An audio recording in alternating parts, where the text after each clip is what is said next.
Well, obviously a good win at Air Force. Very appreciative of all the fans that drove up. Thought we played terrific basketball. That's 3 second halves in a row of 52, 54 points, which is obviously impressive. But now we move on to Wyoming, who they're giving everybody their best shot right now. I was just finished up watching them at San Diego State. It was right there. San Diego State finished on like a 16-0 run, but we know it'll be a challenge. Probably their best player didn't play versus us the first time, and we started off very slow, finished very strong, and got to keep it going. So excited to be back in our building. Kind of in the point of the season and the stretch you guys are in that this is splitting hairs. I get that. But the way you guys have been finishing, is there any way you could replicate that so you don't have a start like you did against Wyoming or a slow start like that? I don't know. Like, sometimes the score makes it appear like it's a slow start, right? So at Wyoming, I think we started 1 for 13. Air Force 0 for 10. Maybe it's on the road, maybe it's whatever. I look at the totality of 40 minutes. I think in this building, especially, we've had some quicker starts than on the road. So I don't think it's like a trend by any means that we're playing from behind a lot. So I'd like to act like I have some reason why the second halves have been so great too. I don't know, So I don't really care when they do it. I just care that they do it over 40 minutes. But I don't, we were ready to go versus Air Force. We were just missing some shots. But we obviously picked it up. And then, Obi, you did mention their scorer, probably their best player, their best scorer for sure, wasn't there. What do you need to do? I suppose you guys prepped for him, though, last time, right? Because it wasn't known. It was funny, actually, bragging about myself, but they had said he wasn't going to play, or maybe was going to play, and I went out and watched his warm-up, and he went through the whole warm-up, and I walked into the staff, and I said, I guarantee you he's not playing. And they all argued with me. They're like, why would you say that? I'm like, I just watched the way he shot. He's not playing. I was 50-50, but I really owned it like I knew what I was talking about. It was the one time I was right. But, yeah, we did. I mean, really puts up points. Another, I think he was a Fort Lewis kid, which is impressive because they did that back-to-back years. So a dynamic scorer, hard to kind of replicate on our team, but a really good player. Then the last one for me for now is the defense you guys have been playing. A lot of individuals are getting complimented greatly on this, but I think I mentioned this to you over the weekend. I'm curious from a team standpoint, like what you guys are doing defensively that isn't, true Washington, just pick sixes and isn't Nelly protecting the rim. As a team concept, are you guys doing something different this year than in past years, or is it just you're bigger? I don't think there's anything different. There's nothing schematically different. I think the general plan is the same. I absolutely think length helps. It just does. And we got to continue to look at that in recruiting. Now, we had smaller guards and still won 26 games, so it wasn't like we were bad. But the length helps for sure. Buy into it. I think there's some momentum going on right now. I think everybody sees it. And it's just a will to win. I just think this team right now has got a great burning desire to win, and they'll do whatever it takes. Mustafa, his status? Is he what? Status? He practiced yesterday a little bit, but we're just trying to limit him. I would assume game time decision. It's going to be one of those deals, I think, where it's just a pain tolerance thing, and he's a tough kid. So we'll give him another look today. They may seem better, but I think rest is the key with that. And you looked, not to take anything away from him, but you looked fine against Air Force. What did you learn about your team playing without one of its starters? Well, we're certainly not better without him. Very, very important player to what we do. Just need him healthy. Jovan rebounded the ball well, made a nice move in the post, but he's probably better off the bench. He seems more comfortable in that role. But if he does have to go tomorrow, he'll be a little bit more ready than before. It was great to get Sacco some minutes.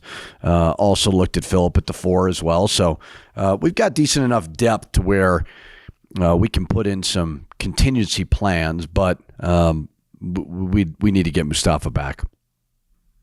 The extending the defense, it seems like your players are really comfortable when they're extending the defense quarter, whatever you're doing there. But it seems to get the pace in line with the way you guys like to play.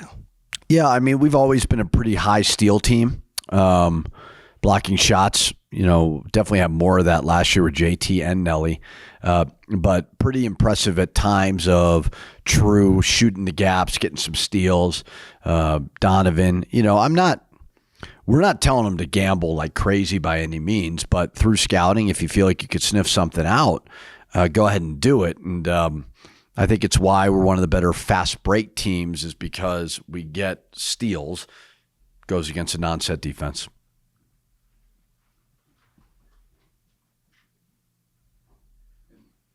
Keeping on the defensive theme, I listened to Coach Scott's postgame the other day, and he talked about how True tends to play that defensive back role where he can make a pickoff and go the other way. And he talked about Nolan being out there too. Is that your best defensive lineup, was when you have Nolan and True on the floor at the same time, maybe looking for that pick six? It's a physical lineup. Both of those guys, CJ's kind of underrated, very physical. True doesn't mind contact. True's got really quick arms, quick hands. You may not see something evolving, and then he kind of gets out there and does it. Phillip may not be a high steal guy, but that length bothers, certain players on the perimeter when we put them on there. And Donovan has the ability to where he can challenge a shot, he can block a shot, had that blocked 3 at our place.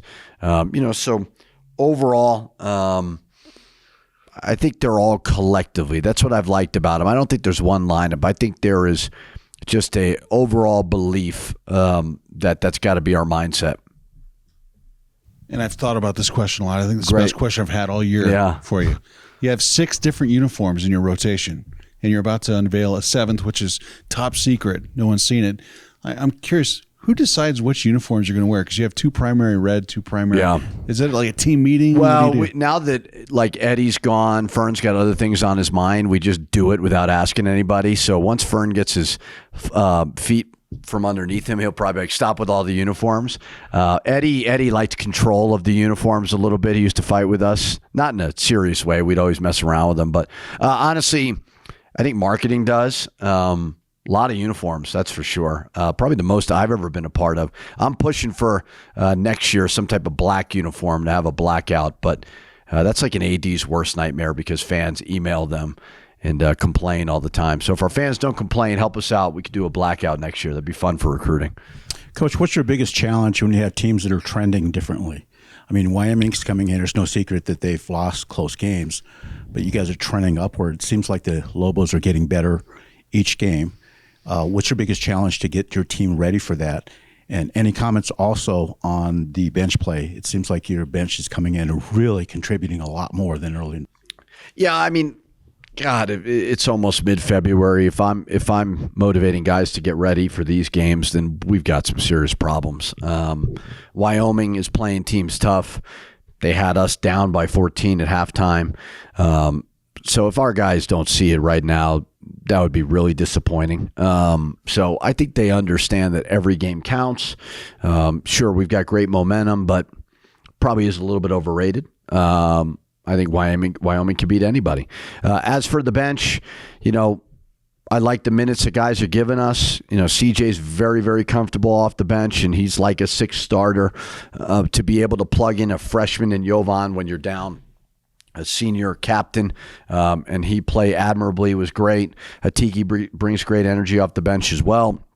Braden does. Sacco gave us good stuff. Quentin did. So everybody's got to be ready. We've got 7 games left plus whatever, and you want to be healthy, but you never know. And guys got to be alert and ready. Coach, you mentioned at the outset about getting back into your building, and we know Utah State's already sold out this weekend. It'd be really big to get a great crowd for the game against Wyoming as well. What has the crowd meant here in recent home games when you guys have had those massive runs? Well, I've talked about it a lot. It's everything to this program. I know there's tickets still available. which is disappointing. Not that I'm bashing our fans, but we're playing some meaningful games right now. I know the time is late, but these guys rally around the fans, and a packed pit is an advantage, and we're fighting for a championship like a couple teams are. We're fighting to get in the NCAA tournament, and all the support that we get is I appreciate every single person that buys a ticket here, and all the support on the road, in the pit. So we got to hold serve at home, and we've been able to do that in conference. It's not easy, and we'll be excited for tomorrow night. Okay, I don't know if this is as good as a uniform question, but a couple. Not a horrible question. He's had way worse. But a couple of your favorites here for you. One is, I want to ask you, is Nelly going to hit a 3-pointer this year? I think he's 0 for 5 in his career, correct? Or with me. Is it this year? Yeah. So he's 0 for 5. It's funny. Yeah. So he, well, when it happened, I've told him in practice when he's been open, I'm like, shoot it. But what I didn't like about that shot was he pump faked, he hesitated. It was not a rhythm shot because he can hit a 3. But like I told him after the game, keep getting 21 rebounds. I don't care what you can shoot half court shots for all I care. So I don't know if he'll get one or not. I like with big guys if they could do it in the middle, top of the key versus kind of towards the left, a little bit easier. But just shoot it. If you're open, shoot it.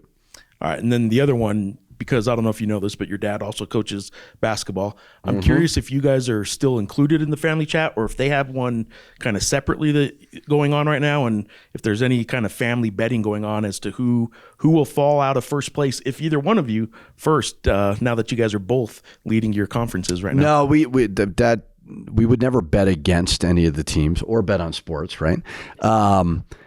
There are multiple family chats. I think there's every single combination with one person left off, and they have one for when we play. That I'm not on. We have one when they play that he's not on. So it's very confusing and frightening at times because like, oh God, did I send it to the wrong chat? But nevertheless, no. I mean, it's fun. I mean, it's their games are on a little bit earlier than ours. I always know when they're not watching because I'll check the chat and then I'll get like the 3 a.m. our time. Like, great win. I'm like, I know you didn't watch. But no, I mean, it's fun. I mean, it's exciting and we both got to keep it rolling.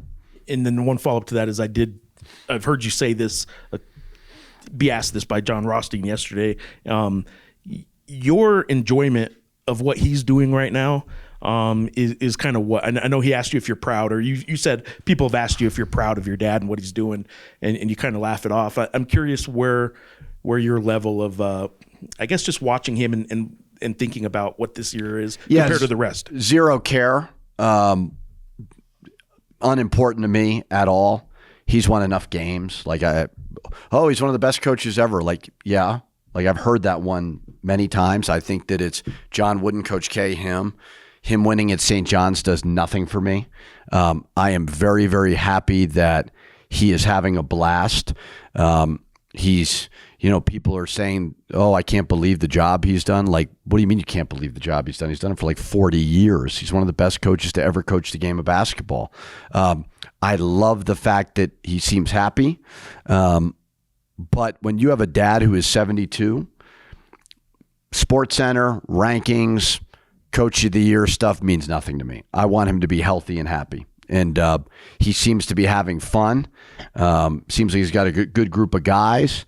But he's had an amazing career. And I want whatever he does to prolong his life. And he's in great shape and he's healthy. And maybe this is. That's all I care about. I really do. I mean, so I watch every game. I want him to win. But man, he's been doing this for a long time, and he doesn't need to win any more games to validate his career. That being said, Coach, how much of your father's influence has influenced you as a coach? Yeah, I mean, a lot. I mean, I've worked for 2 Hall of Famers, 2 of the best to ever do it. I do it my way. I do. I don't seek his counsel during the season. I don't ask Billy Donovan what he would do on a ball screen. Like, this is my program, humbly speaking. But to have him as a resource, more about the totality of it all, not about, hey, what would you do versus zone? Like, we don't get into all that. I can figure that out. But to have like him as a mentor, Billy Donovan as a mentor of just how to deal with this whole thing is great. And but he's my dad. I'm more interested in if he's interested in my kids, my family. Like, it's not as sports is great. It's our life, but as I kind of said about him and coaching, like, pretty unimportant to me. This is year 13 of doing. He's got a great influence on me. His competitive desire and spirit, unbelievable. His energy at that age is remarkable, and it's just it's inspiring, right? Very much so. But at the end of the day, like, he's a grandfather. He's my father, and I love him for that. One more other coach question now. Sundance is in his first year as a head coach. Now he's been high energy, like, as an assistant forever. What is Sundance doing that's made them competitive in all these games, especially when he took over a team after the portal was almost closed? Yeah. When did he get the job? In May, I think. Yeah. So I think the portal was closed, right? But then you it couldn't opens enter. again. Yeah, but for his roster, it opened again. Yeah, very, very impressive. He is, you hate to say it, building a culture, but, he had a great influence in Jeff Linder, a terrific coach. Still keep in touch with him. They run stuff similar offensively, I would say, very, very similar. And then he has his own energy to it. The way that he's fiery, he's emotional, he's positive, he's spirited. So it's great. I think he's going to do a great job at Wyoming. He's a perfect fit for that place. I don't know if he's from there, but I know he's from the state of Wyoming, cares about it. So I know he'll do a great job. I hope he does a horrible job tomorrow night.